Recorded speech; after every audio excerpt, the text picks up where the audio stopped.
Okay, everyone rested, got their coffee, got their water, got their pastry, because we're about to go on an astronomical ride like you've never been on before. Like Star Trek, we're going to venture places.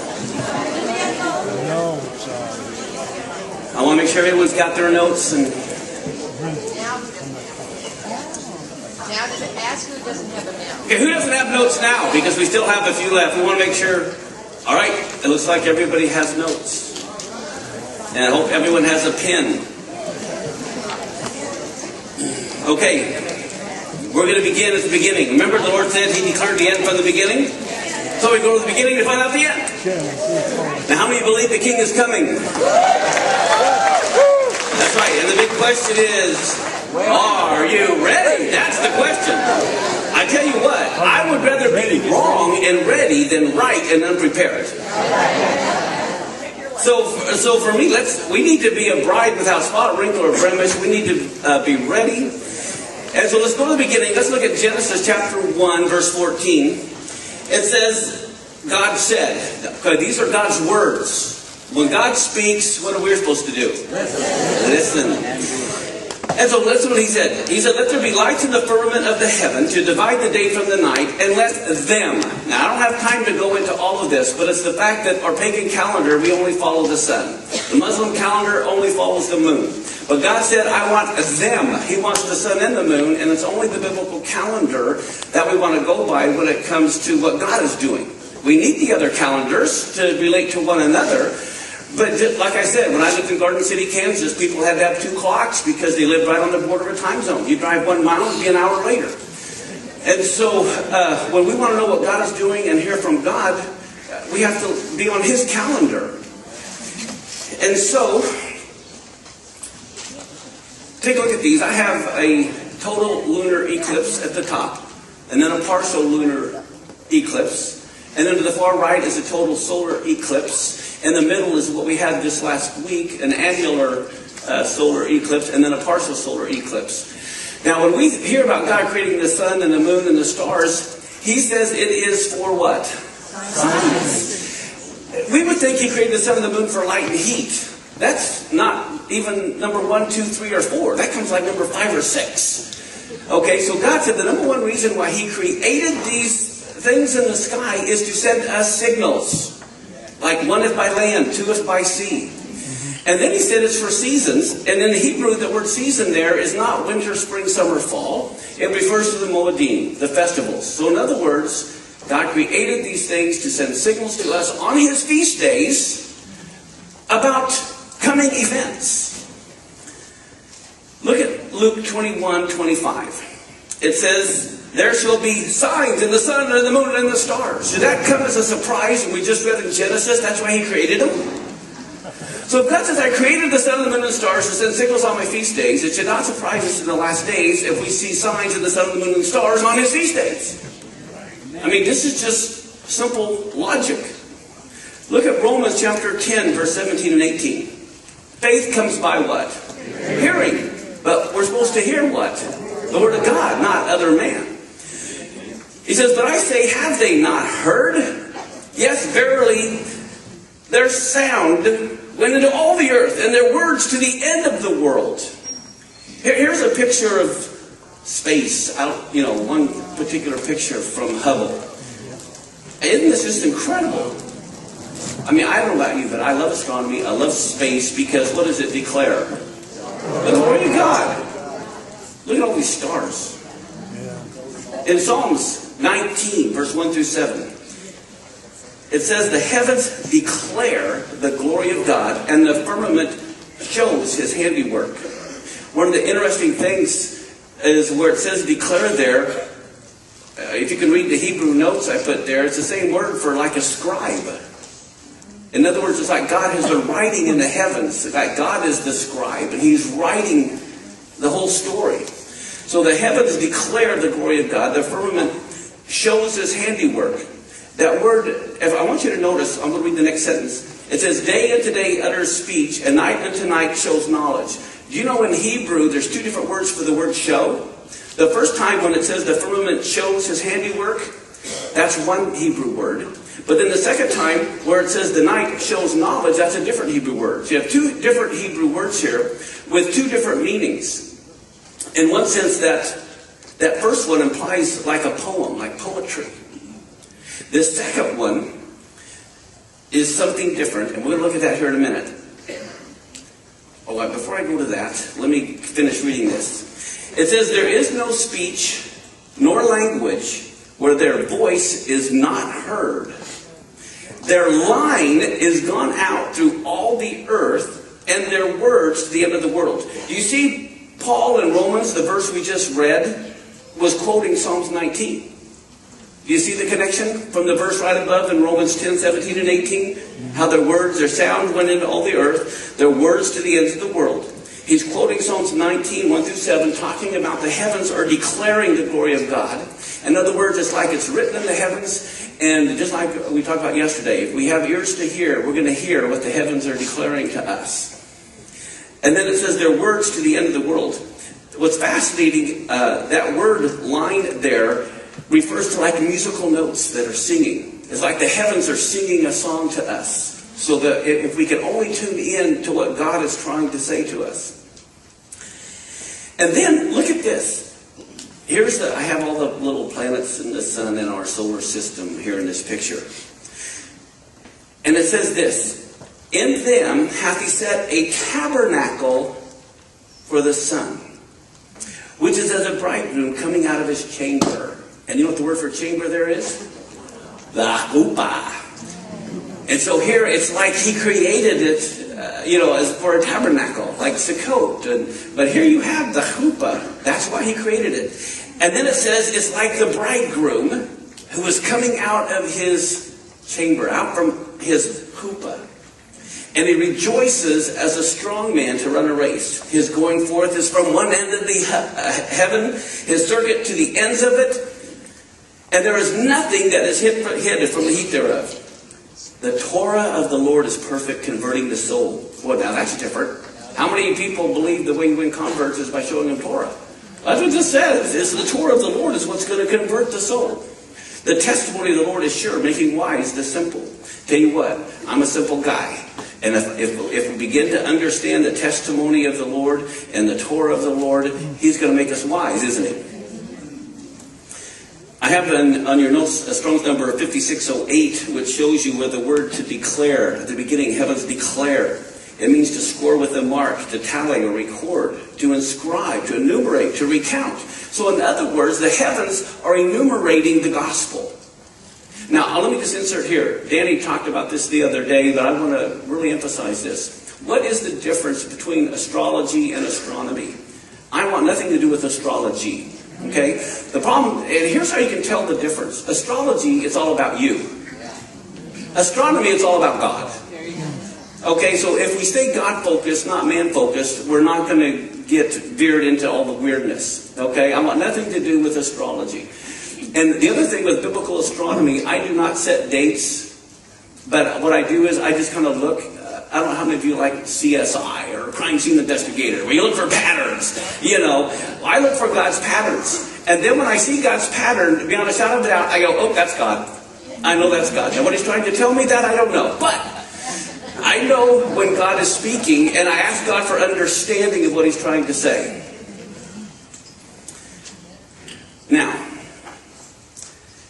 in that first show, you can see it's the Nun Gimel Dalet. I have that as Strong's number 5046. And so here's what it says. Where it says the firmament shows His handiwork, or like His poem, it says it means to stand boldly out, to announce always by word of mouth to one who is present. Specifically to expose, predict, explain, to certify, a messenger, or rehearse. So in other words, the heavens are rehearsing out the events that will be happening on earth. That's what it's saying. They stand boldly out. It's always by word of mouth to one present. So in other words, if you're not there, you're not going to get the message. If you're not watching, you're not going to get the message. And then, 2331, Chava, which is the second word for show, we get the word Eve from. Okay, you see the word life, Chai, right there at the beginning. So in other words, what the heavens are doing, they're living out what's happening.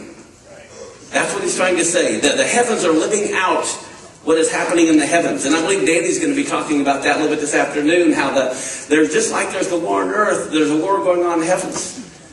The hosts are fighting against one another. In other words, if we understand what's going on in the heavens, we're going to also see, as in heaven, so on earth. Just like in the prayer.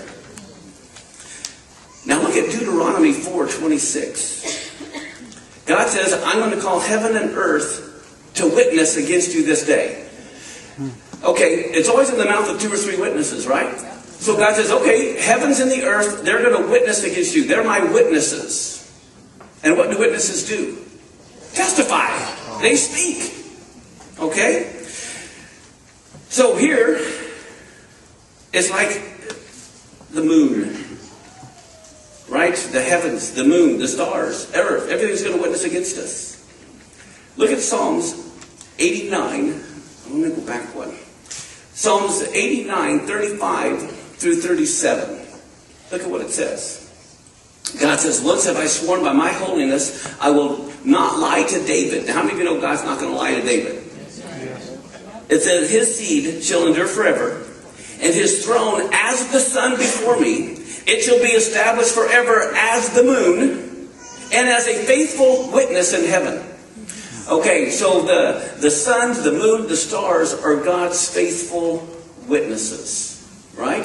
Now, do you remember what the Hebrew word for witness is? It's the ayin dalet. Do you see that? It means a testimony, prince also. And it comes from the word, the same word ed can also be pronounced ad, which means eternity, like leolam by ed. Okay, so this word witness also implies eternal. So God's moon and the sun are to be eternal witnesses. You following me? So the heavens are to be eternal witnesses of the glory of God, testifying about the glory of God. So now, everyone is familiar with the Shema, Deuteronomy 6:4. I have it here up on your notes. And if you'll notice, in every Torah scroll, the last letter of the first word is enlarged. And the last letter, achad, the dalet, is enlarged. Well, it's amazing if you put those 2 letters together what you get but the word for witness. And so here we say, Hear, O Israel, the Lord our God is one Lord. Okay? That is to be an eternal witness forever. And so it's amazing that in every Torah scroll, the ayin and the dalet are enlarged here. When you put it together, it's to let us know that this is to be an eternal witness. Now let's take a look at this word for a minute. Again, it's always root words within words. And I'm going to show you some other words that are tied into these 2 letters. Genesis 21:30, if you remember, it says, and he said, for these 7 ewe lambs shall you take of my hand, that they may be a witness to me, that I'm the one that dug this well. Okay, so here you have the letter hey added in the Hebrew. But again, it's to be a witness. And the letter hey, as you know, means to behold or reveal. This is I want you to behold these ewe lambs. This is the witness. Now here's something that's fascinating. In number 17:7, I have 3 different translations with 3 different English words, but it's all the same Hebrew word. So let's look at some of the differences. One of them, it says, Moses laid up the rods before the Lord in the tabernacle of witness. Another version says, Moses laid up the rods before the Lord in the tabernacle of testimony. Another one said in number 17:7, Moses laid up the rods before the Lord in the tabernacle of meeting. So what's fascinating about this is this. What is this word? Moed. This is the festivals. This is what the festivals are.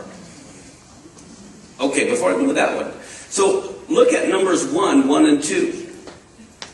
It says, the Lord spoke unto Moses in the wilderness of Sinai in the tabernacle of the congregation. And you know what the word is there? It's Moed again. So right here, you have it being translated as witness and testimony and meeting, and it's to be forever. The ayin dalet there. On the first day of the 2nd month, the 2nd year after they were come out of the land of Egypt, saying, take ye the sum of all the congregation. Now here, the word congregation is spelled differently. The first time congregation is mentioned, it's moed. But this time, it's Edat. Okay? But again, so the same English words can be translated differently, but I want you to notice the same root word is a forever witness. And so here the congregation, what are they supposed to be witnessing to? The festivals. We are to forever be proclaiming God's festivals as an eternal witness. When you think they've just been relegated to some shadow and have no meaning, you're not being an eternal witness to what's God doing. Now, we're going to look at another one. Well, before I go here, let's stick with the word moed. It comes from Strong's number 3259, and literally it means an appointment. A fixed time or season, specifically a festival, convened for a definite purpose. And basically what I want you to realize is God has a day timer, and he says, here's when I want to meet with you. Now, how many of us, again, if we have a boss, and the boss tells us he wants to meet with us at 10 o'clock on Tuesday, are we going to come up to him and say, no, that doesn't work in my schedule? Can you meet with me on Thursday at 5? How long will you be an employee there? Not very long. Okay, when the creator of heaven and earth says, hey, I really want to meet, how many of you would want to meet with God personally? We might be impressed if the governor or the president or something wants to meet with us. We would do everything we could to make that appointment. Well, here the creator of heaven and earth has made an appointment and says, hey, I really want to meet with you. We might think, oh my goodness, I can't believe he wants to meet with little old us. But God says, come on, I want to meet with you for heaven's sake. I have a special divine appointment. Now think about this. When the Shekinah was in Israel, does that mean that God wasn't in China? He was everywhere, but he's in a special way in the wilderness. Well, the same thing. When you come to these festivals, it's not that God isn't anywhere else, but he's in a special way at these meetings, so we want to be there. Now, let's add the letter Yud at the beginning. And you have another Hebrew word, and this is where you get the word moed from.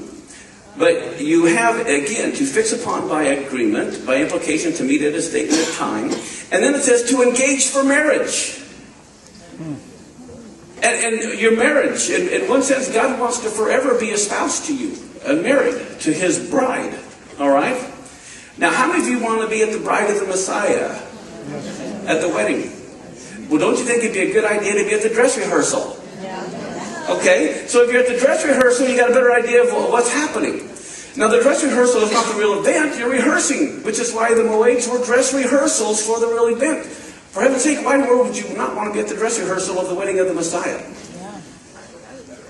As a matter of fact, in the Gospels, I don't have the verse here, but there are people that, a parable where God says the king had a wedding for his son, he invited all these people, and what they say? No, we don't need these dress rehearsals, they were shadows. What are you thinking about? And so they didn't get to come to the wedding. All right. Let's look at Genesis 17, 10, 11. God says, this is my covenant which you shall keep between me and you and your descendants after you. Every male child among you will be circumcised, and you'll be circumcised in the flesh of your foreskins, and it will be a what? Okay, it's that same Hebrew word, oath, and it's a sign of the covenant between me and you. But here's something that's fascinating. Look at Genesis 34, 15. It says, but in this will we consent to you, if you will be as we be, that every male of you be circumcised. Remember that event where they were going to, the Shechemites, Dinah was raped, and then they decided, okay, if you all be circumcised, okay, they all had to be of one consent. Do you remember that? Yeah. Okay, well here it's the same Hebrew word for sign. So in other words, let's look at this now at Luke 14, 16 through 18. It says, then he said he unto him, a certain man made a great supper. He bade many, sent his servants at supper time to say to them that were bidden, come, for all things are now ready. And they all with one, what? Began to make excuse. The first said to him, I bought a piece of ground, I must need to go and see it. I pray thee have me excused. You know what this is saying to us? When you realize that these signs, we have to consent that that's a sign. If we don't consent to the signs of the festivals and all of this, that's fine. But if you realize the word consent and the word for sign is the same, we have to agree. Just like if you're the coach at a baseball team and the coach wiggles his nose and rubs his head, that means steal or don't steal. If you don't consent that is the sign, chaos happens. This is why, as the body of the Messiah, we need to consent that we agree that God, you can be the one to set the signs and we'll follow. We don't set the signs. Okay? All right. Look at this. If you saw this sign, what would you do? Turn around. All right.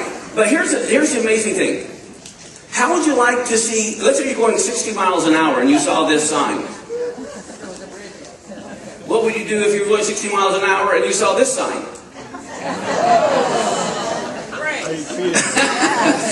Okay.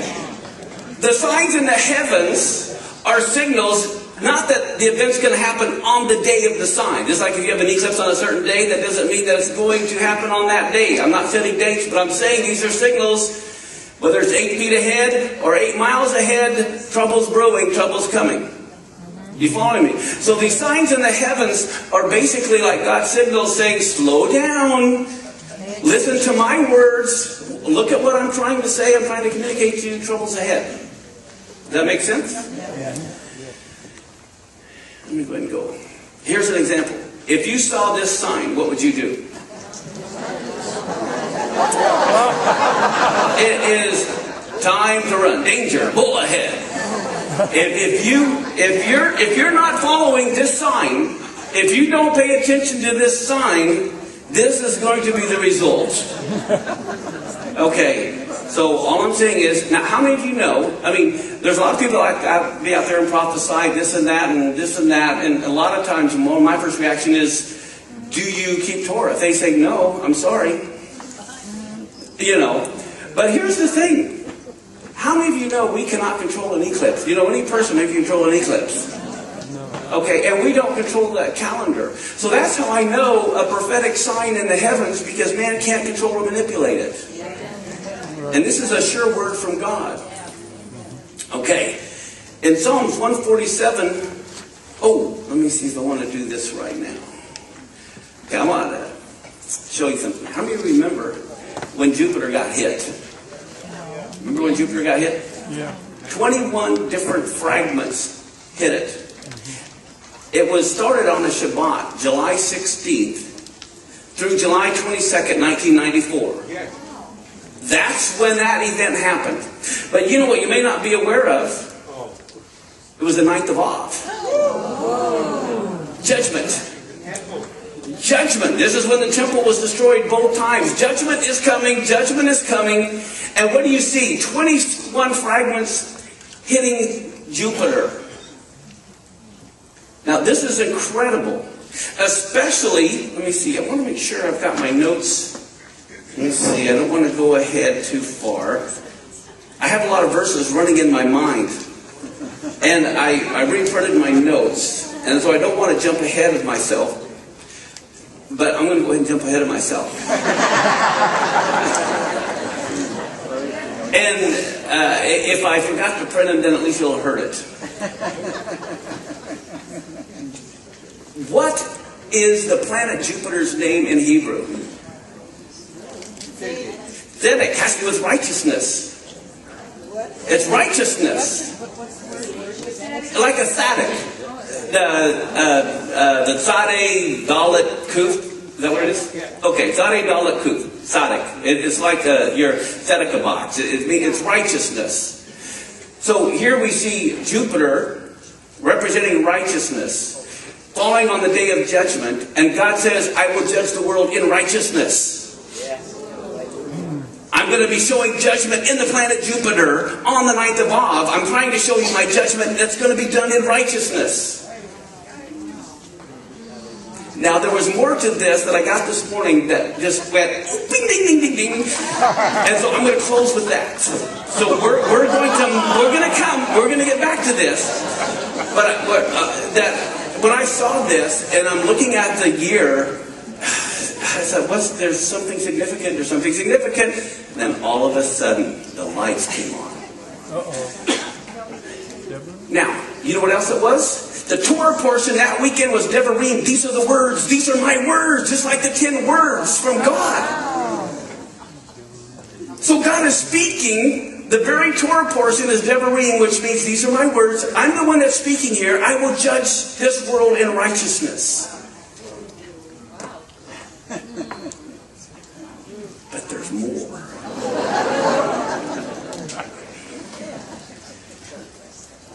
You know what's amazing in Psalm 147:4? God says he tells the number of the stars, and there are so many stars I can't even pronounce the gazillion that it is. But it says he calls them all by names. In other words, God takes these stars very personal. God, the billions and gazillions of stars, God doesn't treat even them like a number. He gives them names. And you know the names of these stars, some of them are mentioned in your Bible. Right here, you see the sun. You see how little our sun is? There's Sirius and Pollux and Arcturus. Arcturus is huge. It's not the Canis Majoris. Canis Majoris is the big dog, but this is the big little dog.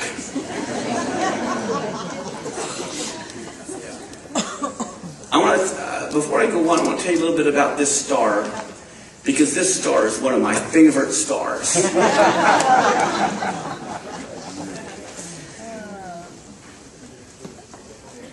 Do you see, Boötes? That's the constellation. I used to always say boots, but it's from the Hebrew. It's Boötes, and Bo means to come. And you notice the sickle in his hand in Revelation. What does he do? He has a sickle in his hand, and he's coming to reap the harvest. And this word's the word to come. And you notice Arcturus is that star is located in Arcturus. And do you know what Arcturus means in Hebrew? If you go to Job 9:9 and you read that word which maketh Arcturus, and you go and look up the Hebrew word for that, it's the ayin, the yud, and the sheen. Ayin, yud, sheen. Aish. It comes from another Hebrew word, which is ush, which means also to come, to hasten, to hurry up and come. So the constellation, as well as the star, both implies the coming of the Messiah. Now, if you go to Joel chapter 3, verse 11 through 16, I don't think this is on your notes. I think this is when I added. Joel what? Joel chapter 3, verse 11 through 16. If you look up the word where it says, assemble yourselves and come, that is the word, same word for Arcturus. Assemble. The word to assemble is the same word that's translated as Arcturus in Job 9. And then it says, and Bo, come. So this verse has to do both with the constellation Boötes and the star Arcturus, having to do with the coming of the Messiah, which is what Joel 3 is all about. So let's read what it says. All you heathen, gather yourselves together round about. There cause the mighty ones to do what? Come down. That's what it says, to come down. It's like God is saying, come on. Come down, O Lord. Let the heathen wake up and come up to the valley of Jehoshaphat. For there will I sit to judge all the heathen, put in the sickle. So do you see, even here in Joel, you see the constellation Boötes. He's got the sickle in his hand. It's time to come and judge. For the harvest is ripe. Come, get you down. The press is full. The vats overflow. Does not this sound like the book of Revelation? Yes. That's what I'm telling you guys. This sign here has to do with the coming of the Messiah. You see it plainly in Scripture. Now I'm not telling you when. I'm just telling you. Well, there's so much I don't know. The more I know, the more I realize I don't know. But I like to share what at least I see, and then people can accept it or reject it. I don't care. It says, for their wickedness is great. And then it goes on to say, multitudes in the valley of decision, for the day of the Lord is near. In the valley of decision, the sun and the moon shall be darkened. Okay, here's your signs in the heavens. And see, I'm not getting weird. I'm not getting into astrology. I'm giving you Scripture, and I'm just quoting the verses, showing you what it says in the Hebrew. And it has to do with these last days and the signs that God already said He's going to be doing. The stars will draw their signing. The Lord will roar out of Zion and utter His voice from Jerusalem. The heavens and the earth will shake, and the Lord will be the hope of His people. Yes, and the strength of the children of Israel. I don't know how many of you have heard of E.W. Bullinger? But he lived in the late 1800s, and he wrote a book called Witness of the Stars. You can get it free on our website. If you go to our website, where it says Get Connected, and then you go to like ministry links or some other link like that, we have links to a whole bunch of free books. And this is one of them, and so you can follow up on all of this yourself. But here's what he wrote concerning the constellation Boötes, which means literally the coming one, or he comes. It says the picture that you see here is of a man walking rapidly with a spear in his right hand. You see the spear in his right hand, and a sickle in his left hand. And this is also, he says, referred to in Psalms 96:13, which isn't on your notes. But it says, for he comes to judge the earth. He will judge the world where? In righteousness. That's your planet Jupiter. And the people with his emet, his truth. It says it is probable that his ancient name was Arcturus, as referred to in Job 9:9, for this is the name of the brightest star in the left knee, and Arcturus literally means he comes.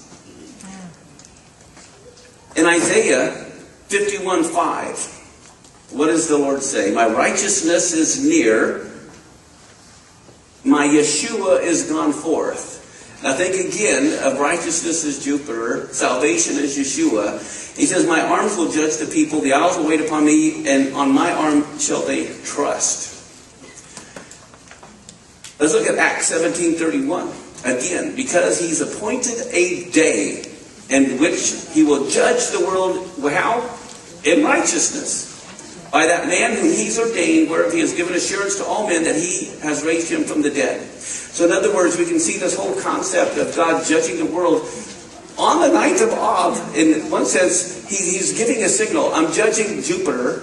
I'm going to judge the world in righteousness, right? And there were 21 fragments that hit Jupiter. Now, obviously, 3 times 7 is very significant, both the number 3 and 7, the fact that there were 21. Okay, so now, let's talk about some of these other ones. Let me go back. Do you see Canis Venataci right next to Boötes in this? Those are the 2 dogs. Where did you get canine from? Okay? Well, right here are these 2 dogs. I don't know if you're familiar with this. Many of you may be if you've been following along for years. But Canis Venataci is where the Whirlpool Galaxy is. And do you know what's in the center of the Whirlpool Galaxy? Look at this picture that Hubble sent back. It's the cross. This is the letter Tav, the beginning and the end. This is what is right there in that constellation. Okay.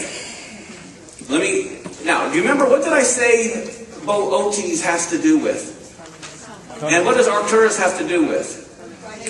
Okay, Arcturus is basically the word to assemble, to come, to hurry and come. Boötes means to come. Now, I want to transition here for a minute. This talks about gamma ray bursts. Okay?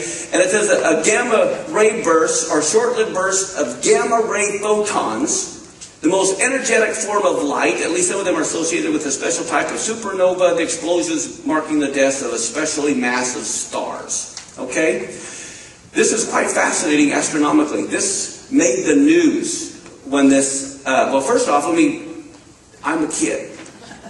And so I had to go to the children's section to understand this of NASA. This is NASA's website, okay? But it's the kids section. I always like to start there. But do you see this?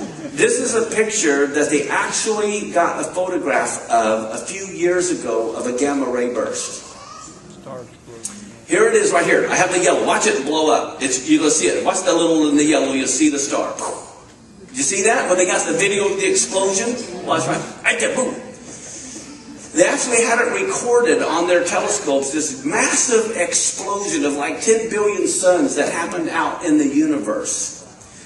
And one of the amazing things to me is, you'll notice, this came out from NASA on March 21st of 2008. And it talked about this massive gamma ray burst. And look what he says. It was a whopper. Okay? This blows away every gamma ray burst we've ever seen so far. Well, guess what? March 21st was Purim. Okay? And you know what was kind of fascinating to me, because I love this kind of stuff. I thought, wow, I wonder where this big gamma ray burst happened. Boötes. which means I'm coming. Oh my God. In the constellation Boötes, which means I'm coming, is where this gamma ray burst happened. Now that was in March 2008. So I thought that was kind of fascinating. Okay, remember how big Arcturus was? Here's Arcturus now compared to some of the other stars. Look how big some of these are. I mean, there's Regal, Aldebaran, Betelgeuse. Do you guys know what constellation those stars are in? I'm going to show you. Here's the constellation Orion. Right there. There's Betelgeuse. Okay, I'm going to go back. See the word Betelgeuse in his armpit there? There he is. That's Betelgeuse. See his foot? That's Regal. And I'm keeping kind of the size dimensions for you. All right. I don't know if you know, but that's the Horsehead Nebula, which is in Orion. Many of you may be familiar with that. You can see where it says Horsehead Nebula. But that's the picture that they find in that constellation. And we talked about Aldebaran was in there. Aldebaran is in the eye of the bull. Taurus. Aldebaran is very, very significant. And the bull is very significant. All right? Now let me see where I am at. Okay, in Job, it also talked about in chapter 38, verse 31 and 32, it says, can you bind the sweet influence of Pleiades? You see Pleiades? Right there. Let me come back it out. There's Pleiades. You can see the word Pleiades. And let's bring it back up. There's Pleiades. So that's mentioned right here in your Bible. You can see that. Job 38, 31 and 32. Or loose the bands of Orion. So he's talking about these specific constellations, which are right next door to each other. Pleiades in Taurus. And then you have right next door the constellation Orion. So these are all biblical. It says, can you bring forth Mazzaroth in his season? Or can you guide Arcturus with his sons?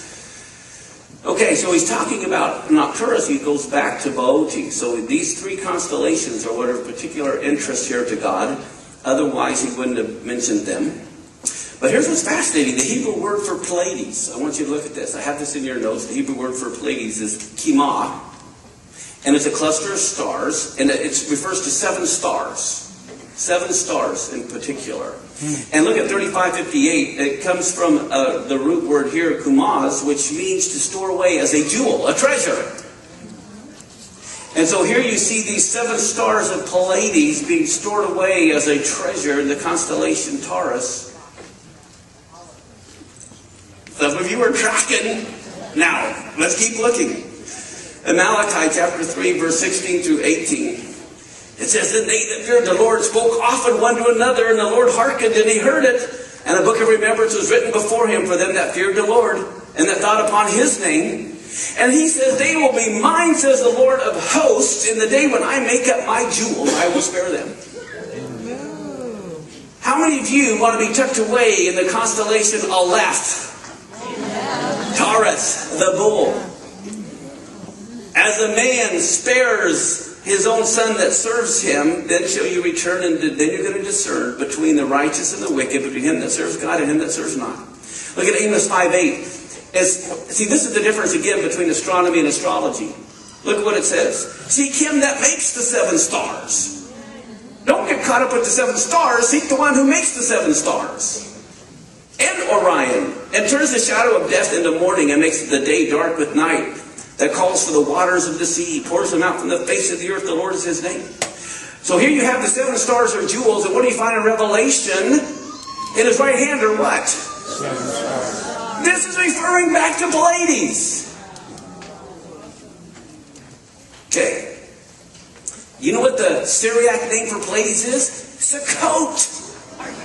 Oh my. Booths. And Sukkot is how many days long? 7. Now, what Pleiades means is the congregation of the judge. So these are the 7 stars in Revelation. This is the congregation of the judge or the ruler. This comes to us through the Greek Septuagint as the translation of the Hebrew kima, which means the heap or the accumulation. This is God gathering together His treasure.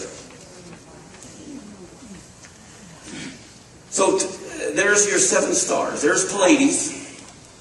And again, the Taurus is the Aleph, which represents God.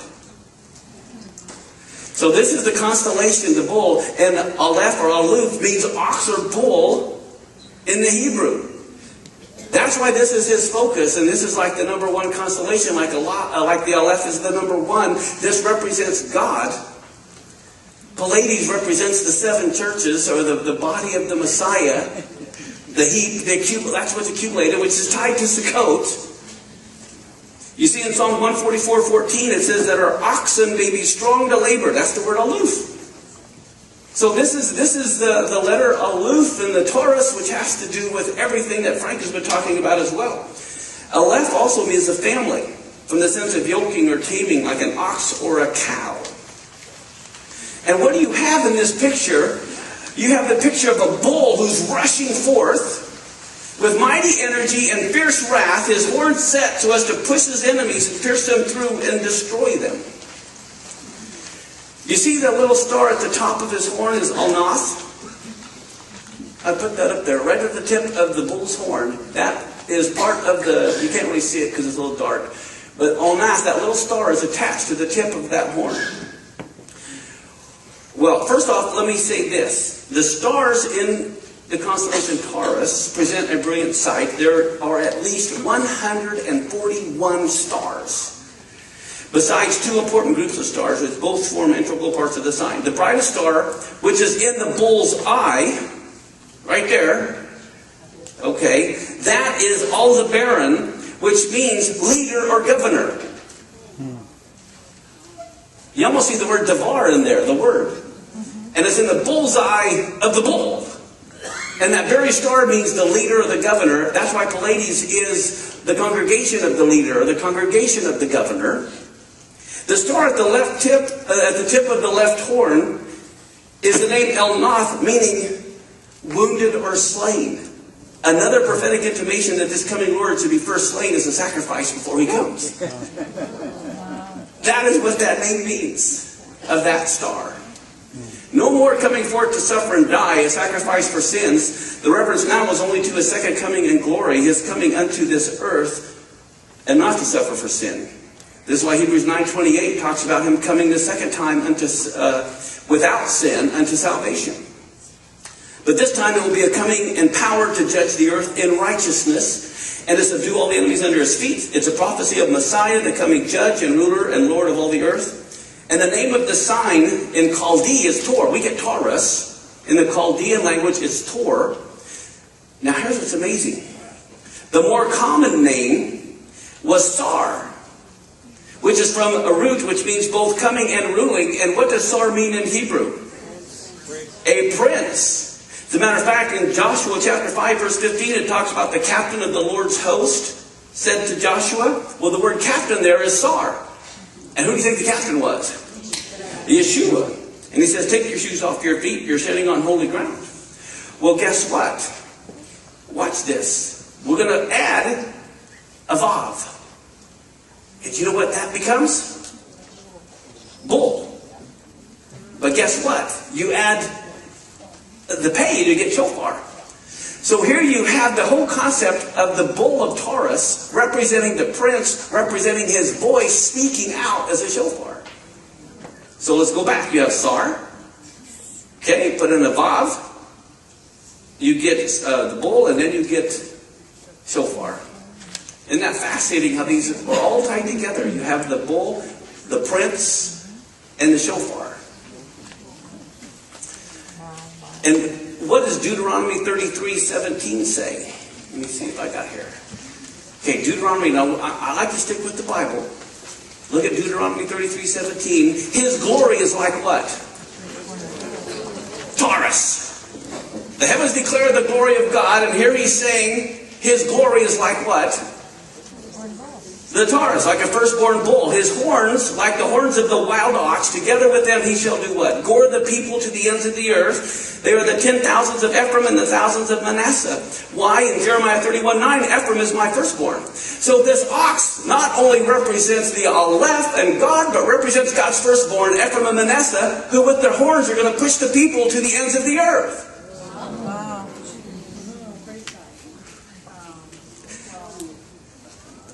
Let's break for lunch. And I'll go ahead and finish, and then we'll have Danny. It's okay if I take a little bit more after lunch?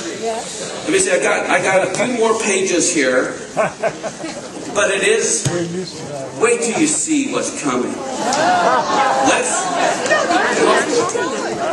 Let me just see a good place to stop. If I go a little bit more, let me see. I mean, you can see why I got excited about this. Okay, let me read. I'll read. Okay, I'm going to read you just another couple more verses. Okay, and then we'll go to lunch. Look at Isaiah 34.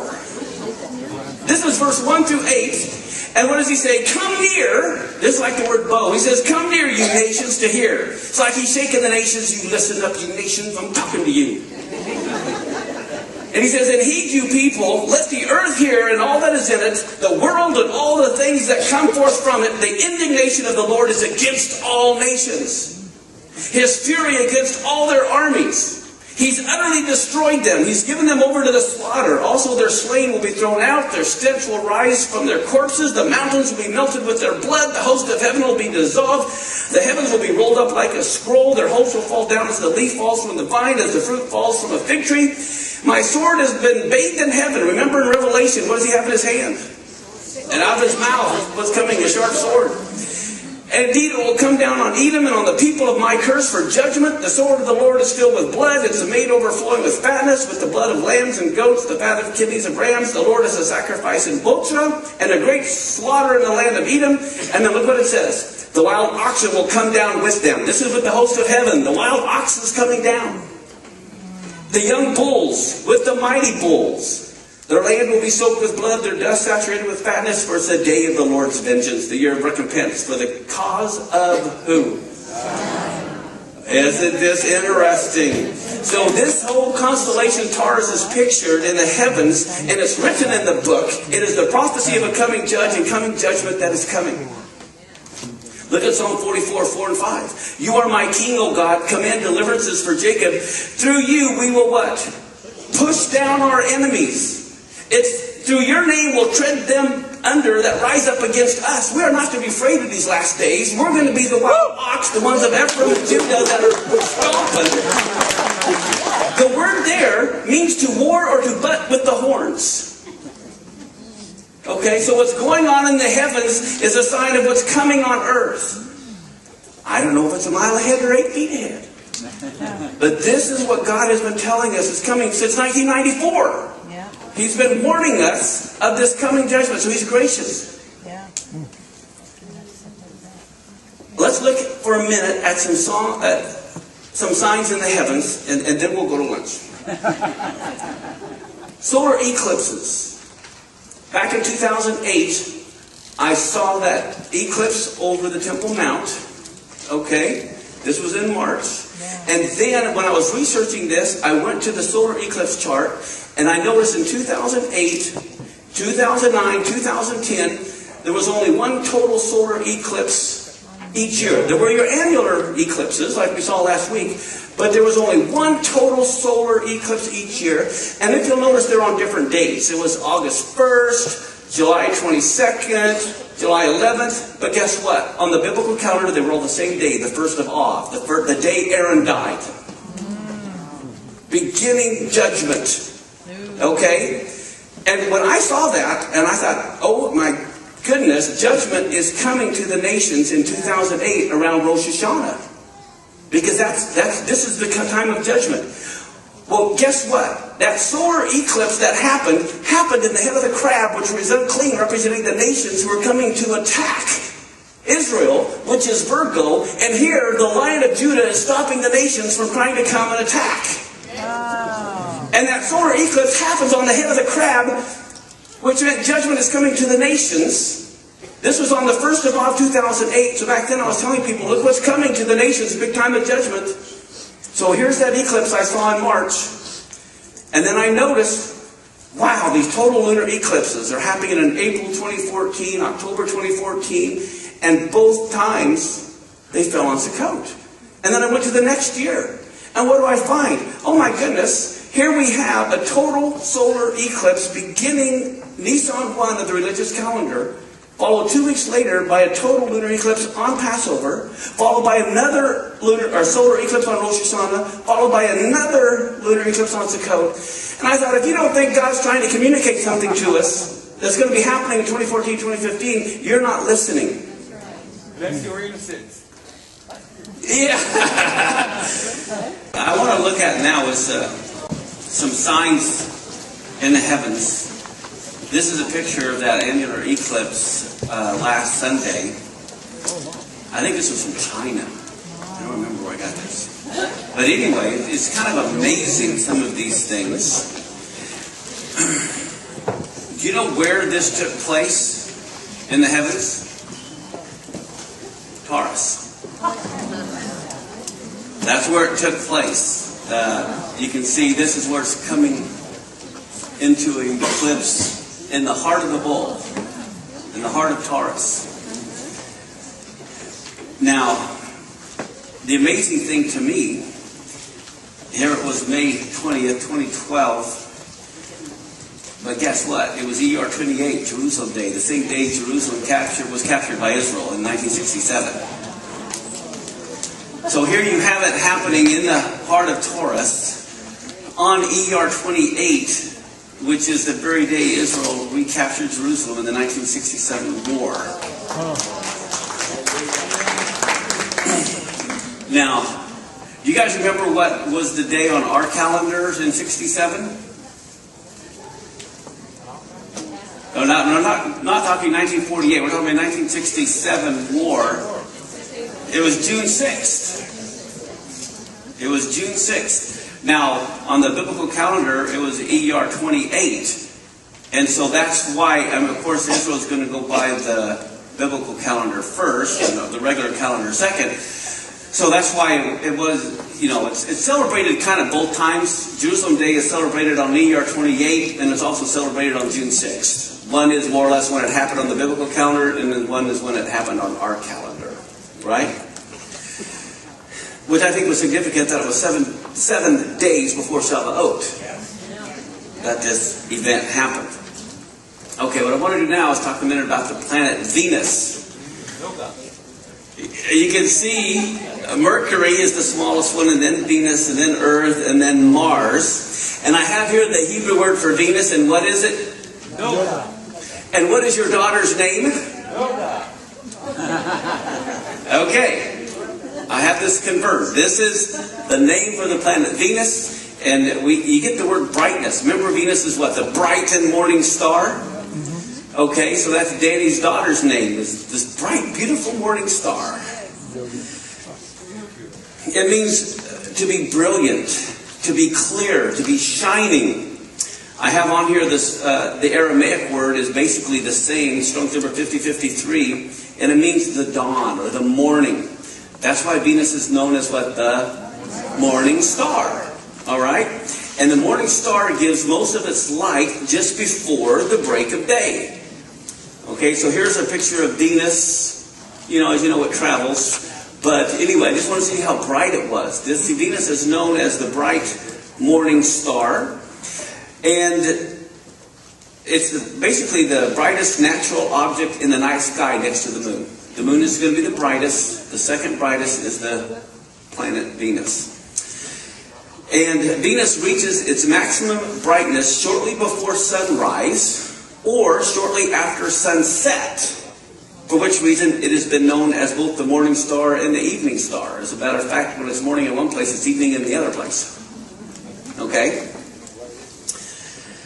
In Isaiah 62:1, it says, "For Zion's sake will I not hold my peace. For Jerusalem's sake I will not rest until the righteousness thereof go forth as Noga," or as Venus, "and Yeshua as the lamp that burneth."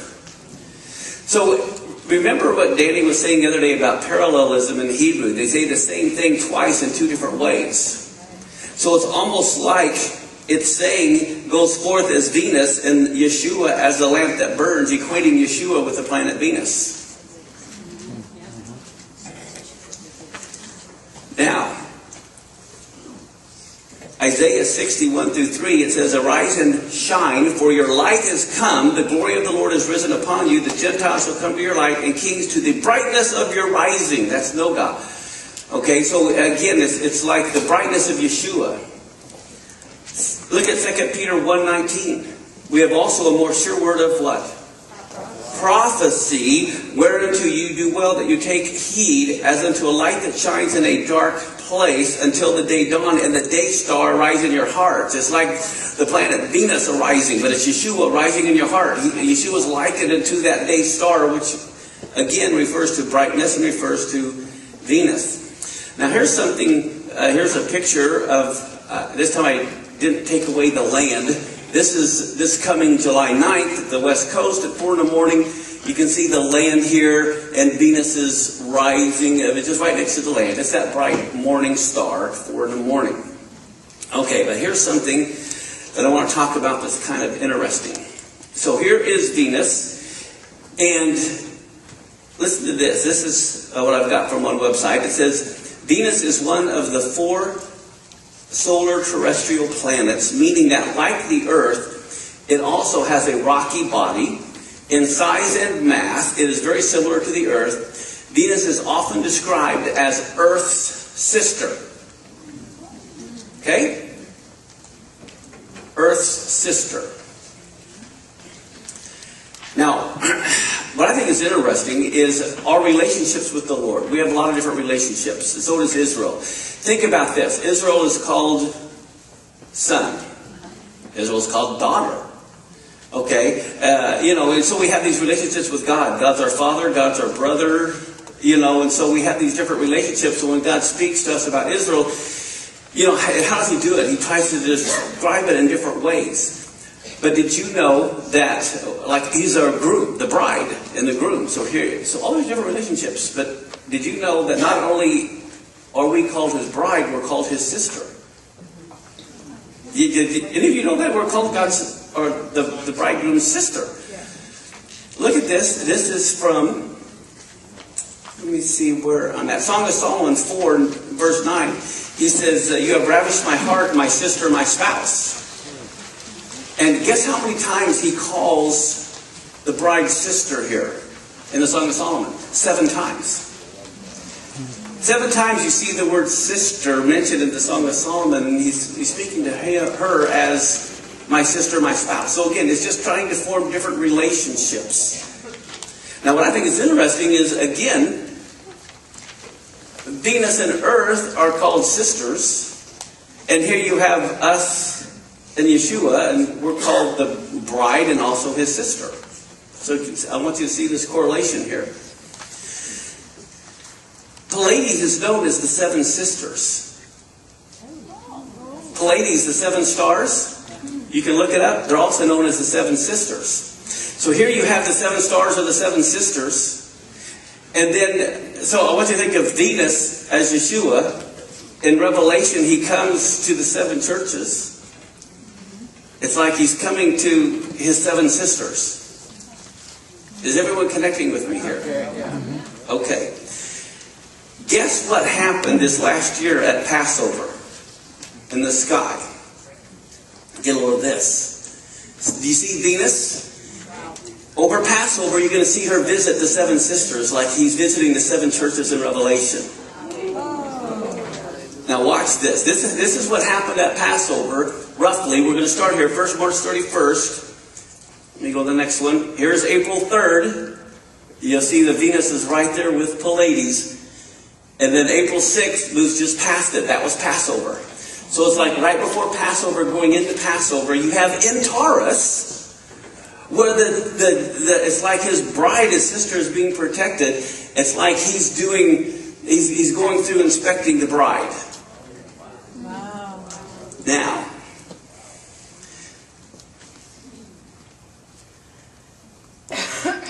Let's see, how do I want to do this? Do you know that in not this coming Wednesday, but next Wednesday, here, think of bookends. You have this eclipse, okay, of the sun and the moon in Taurus a week before Passover. A week before Shavuot, Pentecost. Do you know there's going to be another eclipse in a week and a half? Here you're going to have bookends. Okay, you have these bookend eclipses on either side of Shavuot. What's going to happen is this. You're going to see another eclipse of the sun with the planet Venus. Venus is going to intersect the sun. Now, this is going to happen right here. Here's a picture of it. And it's going to be right between the horns of the bull. That's where it's going to take place this time. And it's going to take place on Jerusalem Day, June 6th.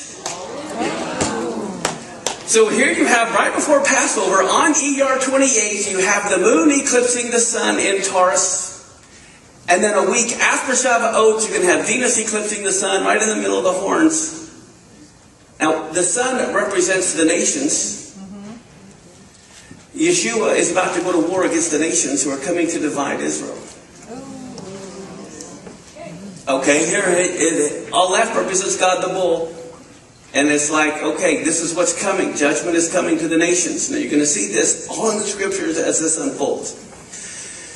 First, I want to talk about this eclipse of the Venus and the sun. How often do we on earth get to see an eclipse of Venus and the sun?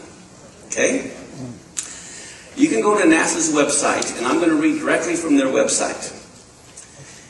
It says, the transits of Venus across the disk of the sun are among the rarest of planetary alignments. Indeed, only 6 such events have occurred before this century since the invention of the telescope.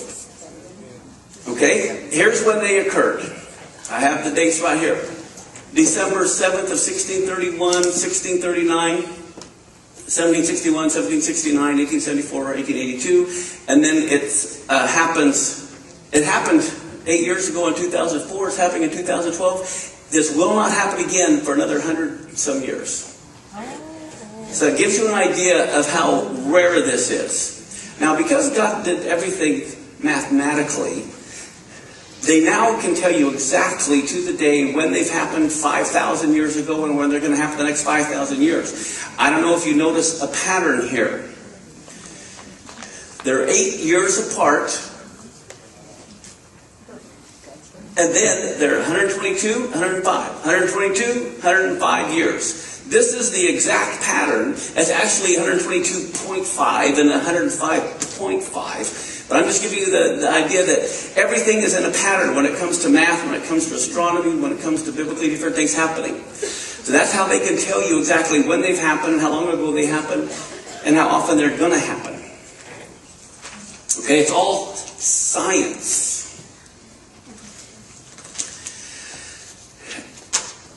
Let me see, make sure it's the right place. Okay. When a transit of Venus occurs, a second one often follows 8 years later. This is because, here's the reason why, the orbital period of Venus is 224,701 days. I don't mean 224,000, I mean 224. 224.7 days. So it takes Venus 224.7 days to circle the sun. The Earth is 365.25 days. Well, they are in an 8-year resonance with each other. So in other words, every 8 years, the cycle is going to end up coming close together, which is why you see every 8 years it's like this. In other words, in the time it takes Earth to orbit the sun 8 times, Venus completes almost exactly 13 revolutions around the sun. So when the Earth goes 8 times around the sun, Venus has gone 13 times around the sun. As a result, Venus and Earth line up in the same position with respect to the sun. So transits show a clear pattern of recurrence of intervals at 8, and then 121.5 or 122, and then 8 and 105.5 years. Now here's the thing. From a scientific point of view, the transits of Venus are only possible during early December and early June. That's why you see these are all June and Decembers. That's the only time mathematically that this can happen.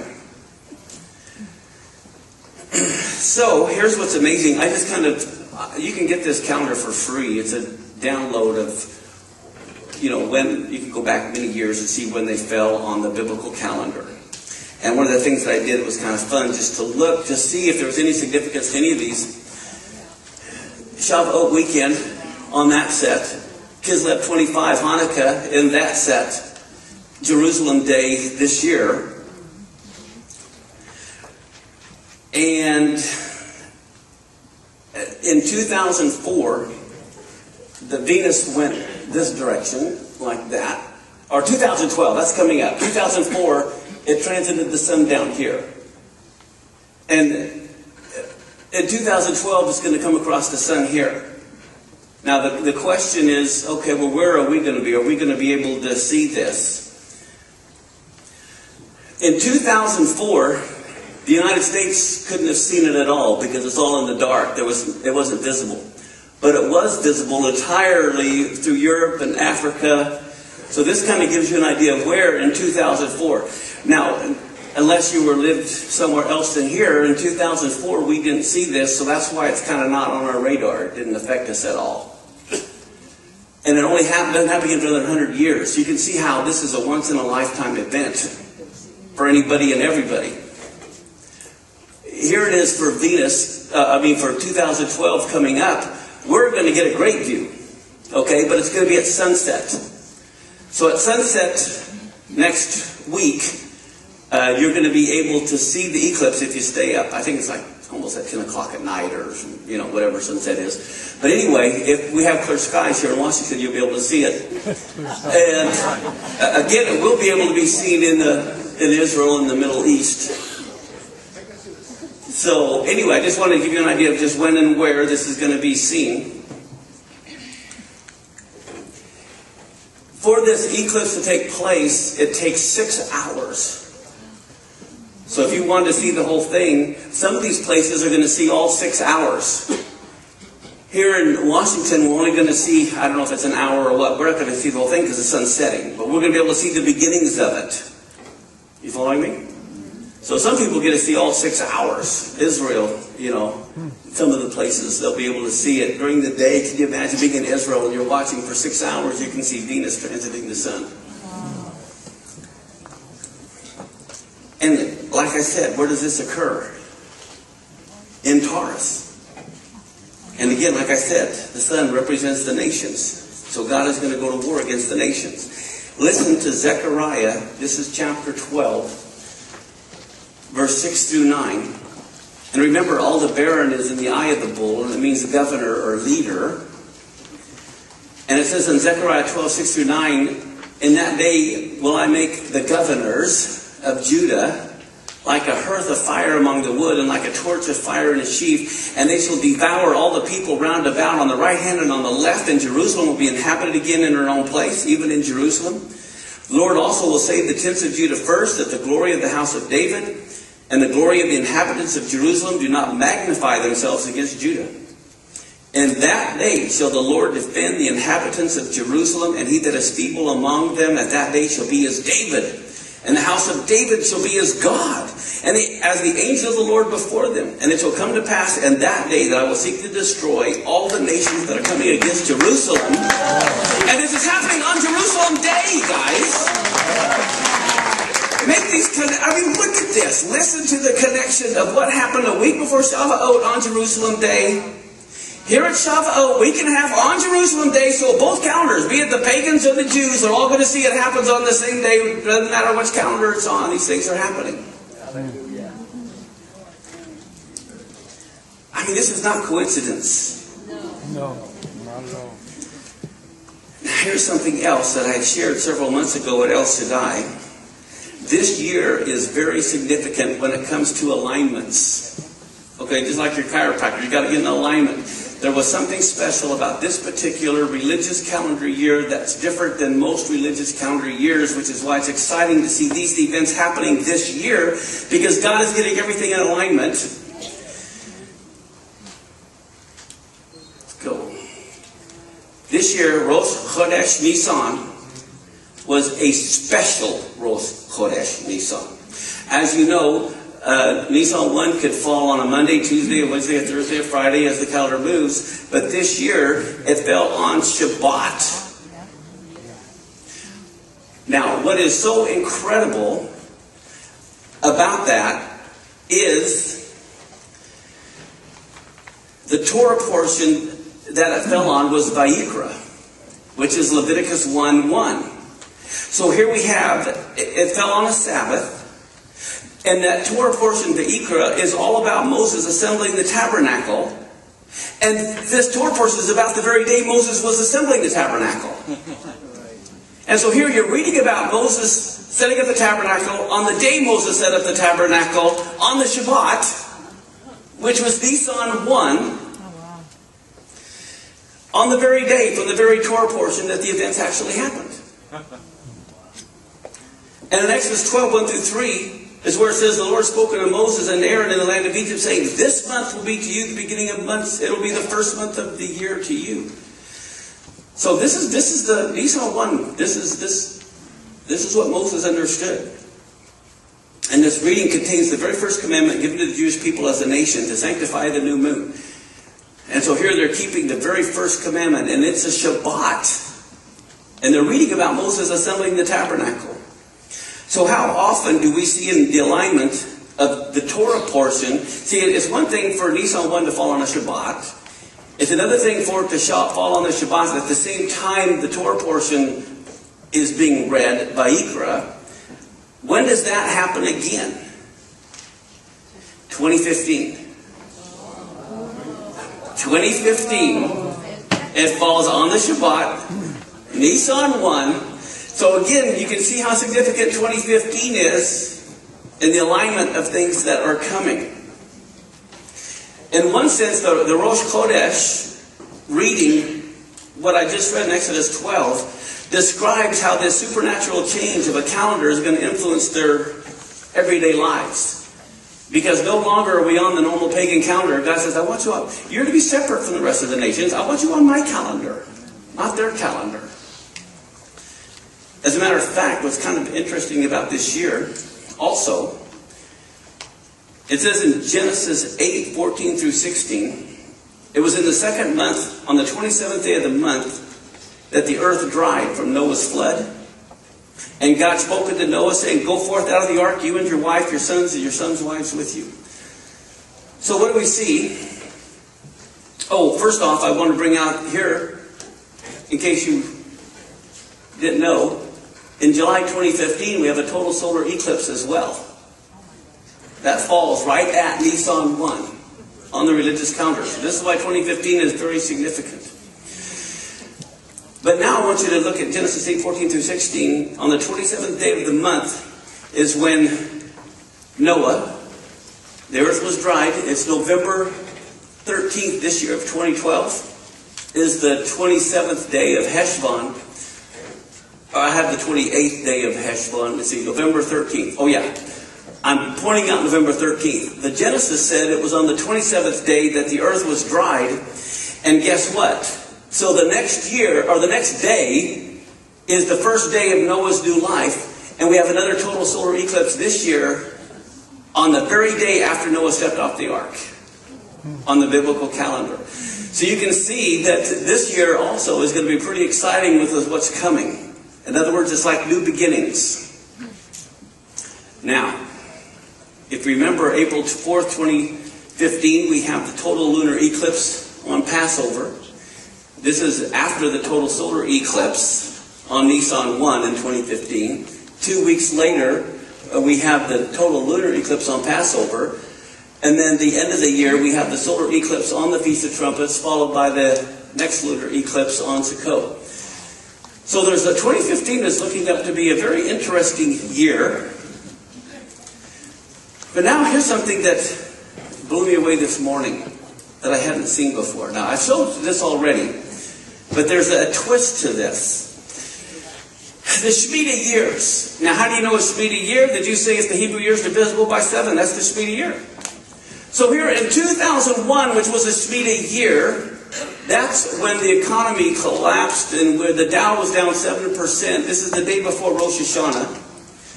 2008, the next meeting year, 7 years later, even though it's different days on our calendar, September 29th, the Dow fell again 7%.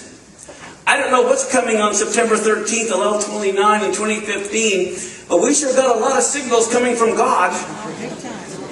Falling on Jerusalem Day and Passover and Sukkot and all of these things. These are the 3 solar eclipses all on the 1st of Av that begins, you see all the tsunamis and earthquakes and everything that happened. Here are the 3 solar eclipses in a row happening on Jerusalem Day. There was one last year also on Jerusalem Day. Okay. And there's one next year that falls, I think, like the day after Jerusalem Day. I mean, so it's like God is saying, look, everything's coming to this head in 2015, all signals on biblical holidays and feast days. Now, let me see if I have another thing. Okay. Here's the thing. Do you notice the pattern of every 7 years? You see that? Do you remember when I told you about how God was judging the earth starting in 1994? Do you know that was a Shemitah year? 94, 2001, 2008, 2015. In Jeremiah, God judged Israel during the Shemitah year because they had let everyone go free and then they turned around and went back, so God judged them. The Shemitah year are years of judgment that God is bringing to His people when they're not doing what He says. So in 1994, what happened is like this was the Shemitah year on the 9th of Av, and God says, listen to me, these are my words. And 21 fragments. What's 1994 plus 21? 2015. These are your 21, your 3 Shemitah years. And what do you find in Leviticus 26? God says, if you don't do what I say, I'll punish you 7 more times. And then if you don't do what I say, I'm going to punish you 7 more times. And then if you don't do what I say, guess what? He says, I'm going to punish you 7 more times. This is the last of the 7 more times. 1994, he was judging, telling, this is what's coming. This is what's coming. Again, the 1994 was like the mile down the road, bridges out. Now we're like 8 feet. So in 1994 was the Shemitah year. And guess what? 1973, Yom Kippur War was the Shemitah year. I'm just telling you, you've got to look at the Shemitah year pattern. Here in 1994, Jupiter is slammed. Jupiter representing righteousness. God is saying, I'm going to judge this world in righteousness. The following Shemitah year, 2001, the Dow fell. The next Shemitah year, 2008, the Dow fell. We are now at the end of this pattern of the Shemitah years. So judgment is coming. I'm not saying what day or what date, but all I'm saying is look at the pattern. And I'm not saying what's going to happen, but I'm just saying we need to get ready. Amen? Thank you very much.